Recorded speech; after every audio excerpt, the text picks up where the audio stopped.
tidak bisa buang, sampah menumpuk. Jadi cak mana solusinya Kak? Terima kasih.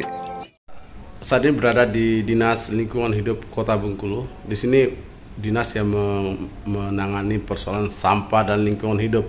Dan akhir-akhir ini masalah sampah di Bengkulu menjadi sebuah sorotan karena hampir setiap sudut kota dipenuhi oleh sampah. Dan bukan hanya sampah saja yang ada di Kota Bengkulu, tapi hujatan-hujatan ke Dinas Lingkungan Hidup Kota Bengkulu begitu dahsyatnya. Dan kita akan bertanya langsung dengan Ridwan, Kepala Dinas Lingkungan Hidup Kota Bengkulu terkait masalah sampah yang ada di Kota Bengkulu ini. Pak Ridwan, selamat sore Pak Ridwan. Ya, selamat sore. Oke Pak Ridwan, ini masalah sampah sangat dahsyat sekali di awal tahun ini. Bagaimana nih Pak? Ya, memang isu sampah akhir ini di awal tahun 2023 ini mencuat ya. Karena alat berat kita, isafaktor kita dalam keadaan rusak.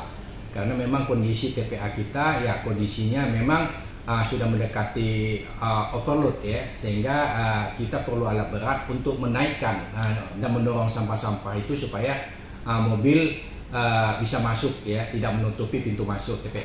Disebutkan bahwa sampah itu, sampah masyarakat di kawasan pemukiman menjadi tanggung jawab masyarakat itu sendiri yang dikoordinir, yang bersama-sama dengan LPM untuk mengangkutkannya, bisa bekerjasama dengan LPM, bisa bekerjasama dengan pihak ketiga, langsung dibuang ke TPA. Nah, oleh karena itu kami mengharapkan semua stakeholder yang merasa ini kota Bengkulu ini adalah kota dia, kenapa tidak turut membantu? Seperti katakanlah pemerintah provinsi, katakanlah itu yang namanya pengusaha, ya, dermawan, ya, maulah kita sama-sama membantu Kota Bengkulu ini. Masalah sampah ini kegiatan sosial ini sudah bukan menjadi sumber PAD lagi, karena biaya yang kita terima dari sumber pendapatan pengangkutan sampah itu hanya 953 juta per tahun, sedangkan biaya pengelolaannya lebih 20 miliar lebih. Nah, ini menjadi catatan kita. Kami mengharapkan sekali ke pemerintah provinsi, kita sudah layangkan proposal. Ya, harapan kita ya provinsi ya tahulah wilayahnya dia tidak punya wilayah, ya, kabupaten kota yang punya wilayah, dia mensupport mana kegiatan-kegiatan. Kota Bengkulu adalah jendela ya provinsi Bengkulu, ini muka daripada provinsi Bengkulu.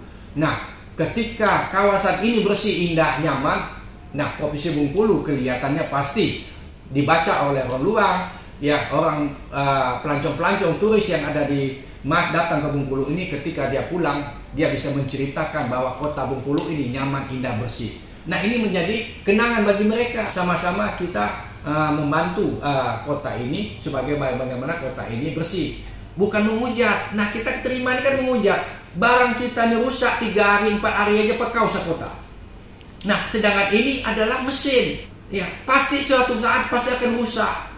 Sedangkan manusia ciptaan Allah aja, Tuhan aja pernah rusak, ya sakit, ya kan, demam, itu kan namanya rusak. Begitu juga ya alat berat. Nah, pengangkutan sampah itu tergantung dengan alat berat kita di TPA. Karena kondisi TPA kita sudah mendekati kondisi overload.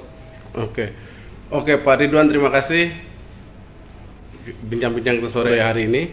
Terima kasih Bapak. Ya, sama-sama. Terima kasih. Oke, dan seperti kita ketahui, untuk masalah sampah ini ternyata bukan hanya masalah Kota Bengkulu, tapi harus ada sinergitas dari pemerintah yang ada di Bengkulu untuk menangani masalah sampah. Apalagi Kota Bengkulu merupakan jendelanya Provinsi Bengkulu dan merupakan ibu kotanya Provinsi Bengkulu.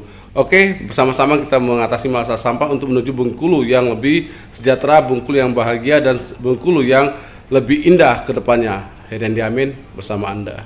Yeah.